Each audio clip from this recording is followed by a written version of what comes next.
بسم اللہ الرحمن الرحیم۔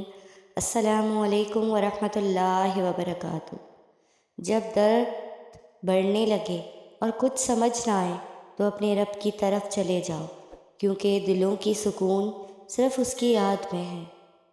کائنات میں کوئی اتنی شدت سے کسی کا انتظار نہیں کرتا جتنا اللہ اپنے بندے کی توبہ کا کرتا ہے۔ دنیا میں سب سے مطمئن لوگ وہ ہیں جنہیں اپنے معاملات اللہ کے سپرد کرنے کی عادت ہو۔ وقت اچھا ہو یا برا، میرا اللہ کبھی بھی ساتھ نہیں چھوڑتا۔ رات کی خاموشی کے آنسو ضدی بچے کی طرح اپنے رب کی بارگاہ میں اپنی بات منوا لیتے ہیں، اور اللہ اس لاڈلے کی بات بھی رد نہیں کرتا، اور ساری دعائیں قبول ہو جاتی ہیں۔ جب اللہ کسی کو پسند کرتا ہے تو اس کی پریشانیاں بڑھا دیتا ہے تاکہ اسے اپنے قریب کر سکے۔ خدا کی راہ میں کوشش کرو اور کبھی بھی پیچھے نہ ہٹو، کیونکہ خدا نے تم سے کوشش مانگی ہے، نتیجہ نہیں مانگا۔ اندھا دنیا کو دیکھنے کی، بہرا سننے کی، لنگڑا چلنے کی اور گونگا بولنے کی تمنا کرتا ہے، اور تم دیکھتے، سنتے، چلتے اور بولتے ہو، تو کون سی چیز تمہیں اپنے رب کا شکر بجا لانے سے روکتی ہے؟ اللہ کے بڑے احسانوں میں سے ایک یہ بھی ہے کہ اس نے تمہیں مکمل بنایا ہے، تو پھر کیوں نہیں کہتے الحمدللہ؟ اللہ کا ذکر کرتے رہا کرو، چاہے گھر میں ہو یا راستے میں، کیونکہ جس چیز کے سامنے اللہ کا ذکر کرو گے، چاہے وہ پتھر، پھول اور درخت یا کچھ بھی ہو، قیامت کے دن گواہی دے گی، یا اللہ تیرا یہ بندہ تیرے ذکر میں مشغول رہتا ہے۔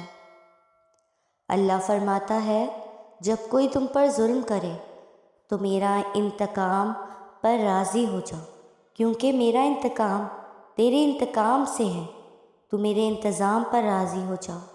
سجدے کی توفیق ملنا بھی رب کی رحمتوں میں سے ایک نعمت ہے، جن سے یہ توفیق چھن جاتی ہے، پھر نہ وہ دنیا کے رہتے ہیں نہ ہی دین کے۔ اللہ کو راضی کرنے کی تڑپ پیدا ہو گئی تو جسم سے روح نکلتے وقت درد کی شدت سے تڑپنا نہیں پڑے گا۔ مخلوق کی خوشی کے لیے اللہ کو ناراض نہ کرو۔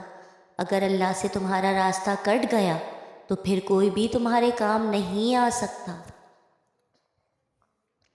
جن گھروں میں اللہ کا ذکر ہوتا ہے وہاں سکون، محبت اور برکت نظر آتی ہے۔ دل چھوٹا مت کرو، وہ رب دیکھ رہا ہے، وہ رب سن رہا ہے، بس اس پر یقین رکھو، وہ کچھ ایسا کرے گا جو تمہارے حق میں بہتر ہوگا۔ آپ کو کیا لگتا ہے آپ تہجد تک خود آتے ہیں؟ آپ تہجد تک خود نہیں آتے، آپ کے لیے اللہ کا بلاوا آتا ہے۔ اللہ تعالیٰ آپ کو خود چنتے ہیں اپنے ان بندوں میں سے جو اس کے لیے سب سے زیادہ خاص ہیں، کہ آپ انہیں اور اپنے غموں سے بھری ہوئی داستان انہیں سنائیں۔ یہ وہ پہر ہے جہاں صرف آپ ہوتے ہیں اور آپ کا رب ہوتا ہے، ورنہ سوچیں جہاں پوری دنیا سو رہی ہو اور ایک بندہ اٹھے اپنے رب سے باتیں کرنے کے لیے، اپنے رب کے سامنے حاضر ہونے کے لیے، اسے یہ بتانے کے لیے کہ اس کا بندہ تھک چکا ہے، کمزور ہے، بہت کمزور ہے، حالات کا مقابلہ اکیلے نہیں کر سکتا، بتانے کے لیے کہ دنیا بہت بڑی ظالم ہے، تو آپ خود بتائیے کہ وہ اپنے رب کو بتانے کے لیے خود اٹھتا ہے یا اس کو اٹھایا جاتا ہے؟ اپنے رب کو بتانے کے لیے کہ اس کا بندہ اس کے کن کا منتظر ہے۔ جو تہجد کے سجدوں میں روتے ہیں انہیں کبھی کسی اور کے سامنے رونا نہیں پڑتا۔ جس کو اللہ تہجد جیسی لاڈلی نماز کے لیے بلائے وہ کبھی تنہا نہیں رہتا، وہ کبھی خالی ہاتھ نہیں لوٹایا جاتا۔ جو ہاتھ دعا کے لیے تہجد میں اٹھا کرتے ہیں، تہجد کی آہیں، وہ سسکیاں، وہ آنسوں، وہ پکار جب عرش پہ جاتی ہے تو قبولیت کی خبر ساتھ لے کر لوٹتی ہے۔ یہ اللہ کو منا ہی لیتی ہیں، یہ سب کچھ سنوار ہی دیتی ہیں۔ یہ پکاریں آپ کو منزل تک پہنچا ہی دیتی ہیں۔ وہ پہر کہ جہاں لوگ اپنے اکیلے بستر پر پڑے رو رہے ہوتے ہیں، جنہیں اپنے حالات کی وجہ سے نیند نہیں آ رہی ہوتی، یا وہ جو حرام رشتوں میں پڑے بہک رہے ہوتے ہیں۔ وہ پہر کہ جہاں لوگ سہارا ڈھونڈتے ہیں کہ کوئی ملے جسے ہم اپنے غم سنائیں، کوئی ملے جو دل کا حال جان سکے۔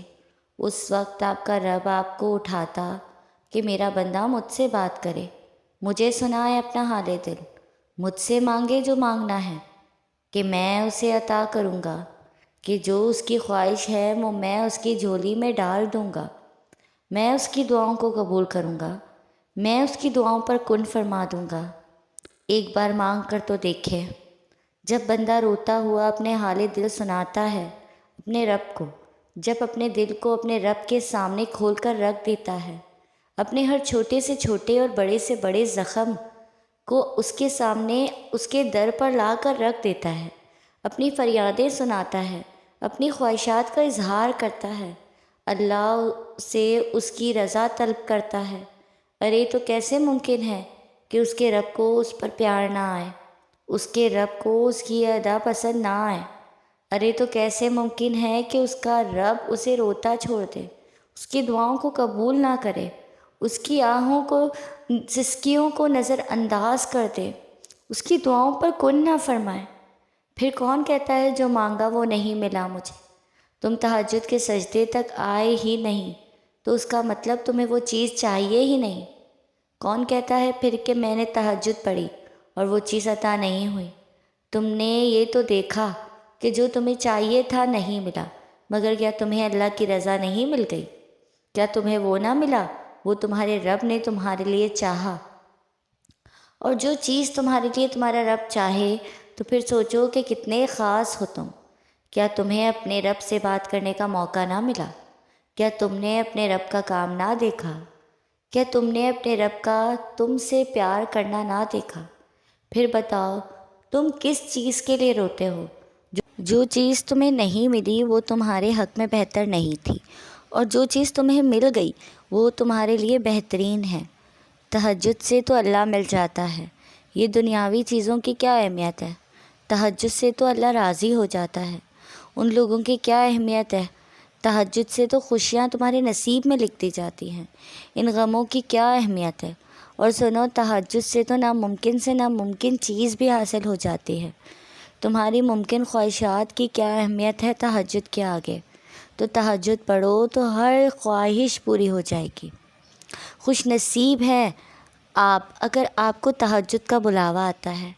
دنیا کی محبتوں کا کیا کرنا کہ جب اللہ آپ کو اپنی محبت کے لیے بلائے، جب آپ کے دکھوں پر مرہم رکھ دے، جب آپ کے غم کے آنسوؤں کو خوشی میں بدل دے، جب وہ رب تمہاری کن کی خواہش کو حقیقت میں تبدیل کر کے فیکن بنا دے، تو آپ کو کیا ضرورت ہے دنیا کی محبت کی؟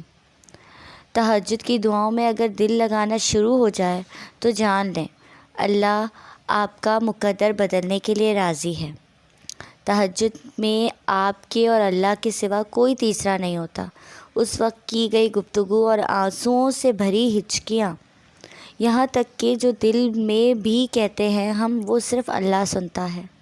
تب دل کرتا ہے سر کبھی سجدے سے نہ اٹھے، عرش والے سے بس باتیں کرتے رہیں اور کرتے رہیں، اور یقین کریں اللہ بہت پیار سے سنتے ہیں ہماری ہر بات کو، اور جو جواب بھی دیتے ہیں معجزوں کی صورت میں۔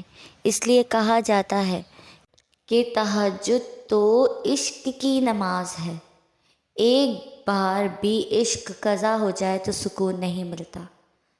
اگر تہجد میں کوئی خاص بات نہیں ہوتی تو اللہ کیوں تہجد پڑھنے والوں کے لیے پہلے آسمان پر آتا، صرف یہ پوچھنے کے لیے انہیں کیا چاہیے؟ اللہ ان کی دعائیں 7 آسمانوں کے پار سے بھی تو سن سکتا ہے، لیکن پھر بھی اللہ ان سے ملاقات کے لیے تشریف لاتے ہیں۔ تو جیسے اللہ نے تہجد کو باقی نمازوں سے جدا رکھا ہے، اسی طرح ویسے ہی اپنے تہجد پڑھنے والوں کو بھی سب سے جدا رکھا ہے۔ اللہ تہجد پڑھنے والوں کو سب سے خاص رکھتا ہے، سب لوگوں سے خاص، تہجد پڑھنے والے اللہ کے لاڈلے ہوتے ہیں اور ان کے لیے ایسے معجزے ہیں جو کسی کے لیے نہیں ہیں۔ اب اللہ 7ویں سے پہلے آسمانوں پر اپنے بندوں کو خالی ہاتھ لوٹانے تھوڑی آتا ہے۔ وہ خاموشیاں بھی سن لیتا ہے، لیکن اسے اظہار پسند ہے۔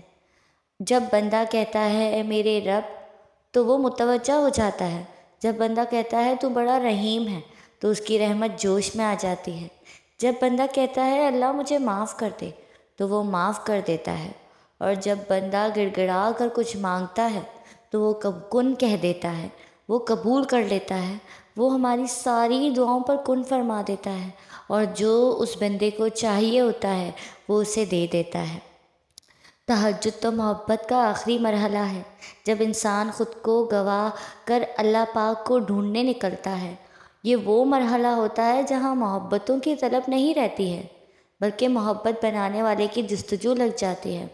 بات یہ ہے کہ محبت تو سب کو مل جاتی ہے، مگر تڑپ تو کسی کسی کو نصیب ہوتی ہے، اور جس کو یہ تڑپ نصیب ہو جاتی ہے اس کا نصیب اللہ بن جاتا ہے۔ اللہ کا وہ فیصلہ جس کا تمہیں مدتوں سے انتظار ہو، جب وہ اس کے عرشوں سے تمہارے لیے اترے تو پھر اس فیصلے کے آگے سر تسلیم خم کر دیتے ہیں، پھر چاہے وہ تمہاری مرضی کے عین مطابق ہو یا نہ ہو، لیکن وہ اللہ کی مرضی کے مطابق ضرور ہوتا ہے۔ تو تہجد پڑھا کریں، تہجد میں سکون ہے، تہجد ہر غم کا مرہم ہے، تہجد کی ہر دعا قبول ہو جاتی ہے، تہجد کی دعاؤں پر اللہ پاک کن فرما دیتے ہیں۔ آپ کو میری ویڈیو پسند آئی ہو تو لائک، کمنٹ اور شیئر کر دیں، اور میرے چینل اسفا یوسف کو سبسکرائب کر دیں۔ جزاک اللہ۔